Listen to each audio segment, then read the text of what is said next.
ఆంధ్రప్రదేశ్ రాష్ట్ర ముఖ్యమంత్రి నారా చంద్రబాబు నాయుడు తన స్వగ్రామమైనటువంటి నారావారిపల్లికి ఈ సంవత్సరం జరగబోయే భోగి పండుగను పురస్కరించుకొని ఇక్కడికి రాబోతున్నారు. ఈ 14, 15, 16 తేదీల్లో కూడా 3 రోజుల పాటు కూడా ఆయన యొక్క స్వగ్రామం నారావారిపల్లిలో కూడా ఆ బస చేసేటువంటి పరిస్థితి మనకి ఇక్కడ కనపడుతుంది. ప్రస్తుతం ఇప్పుడు మనం నారావారిపల్లిలో కూడా మనం ఇక్కడ ఉన్నాము. దీనికి సంబంధించి 13వ తేదీ రాత్రి లోకేష్, అదేవిధంగా భువనేశ్వరి గారు, అదేవిధంగా బ్రాహ్మణి గారు ప్రతి ఒక్కరు కూడా 13వ తేదీ రాత్రి నారావారిపల్లికి చేరుకునేటువంటి పరిస్థితి ఇక్కడ మనకు తెలుస్తుంది. ఈ ఇల్లుని మొత్తం కూడా రకరకాలైన రంగవల్లులు, అదేవిధంగా గార్డెన్ను కూడా తీర్చిదిద్దారు. ఇంటిని అతను ఎక్కడైతే ఇంట్లో నివాసం ఉన్నారో ఆ ఇంటికి కూడా రకరకాలైన రంగులు దిద్ది అద్భుతంగా ఇక్కడ ఏర్పాటు చేసిన పరిస్థితి కనపడుతుంది.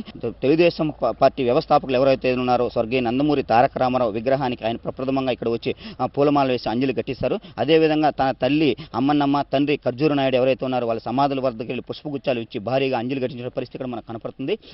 మొత్తం కూడా 13, 14, 15, 16 4 రోజుల్లో కూడా చంద్రబాబు నాయుడు గారు ముఖ్యమంత్రి తన స్వగ్రామంలో ఉండేటట్టు మనకి ఇక్కడ స్పష్టమవుతుంది. దీనికి సంబంధించి నాగయ్య గారిపల్లి, అదేవిధంగా రంగంపేట, అదేవిధంగా నారావారిపల్లి ఈ మూడిట్లో కూడా హెలీప్యాడ్ ఏర్పాటు చేసే విధంగా కూడా అధికారులు అప్రమత్తమవుతున్నారు.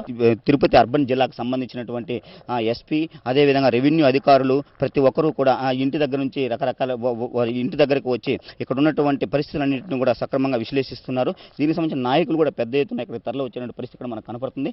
పోలీసు బందోబస్తును కూడా ఏర్పాటు చేస్తున్నారు. 13, 14, 15, 16 4 రోజుల్లో కూడా చంద్రబాబు నాయుడు గారు ఇక్కడే బస చేస్తున్నారు.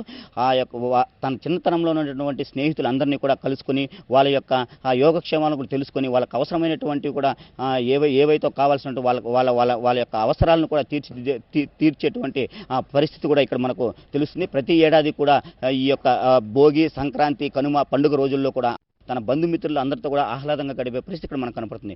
కెమెరామెన్ వాసుతో జేజిరామ్, TV5 నారావారిపల్లి.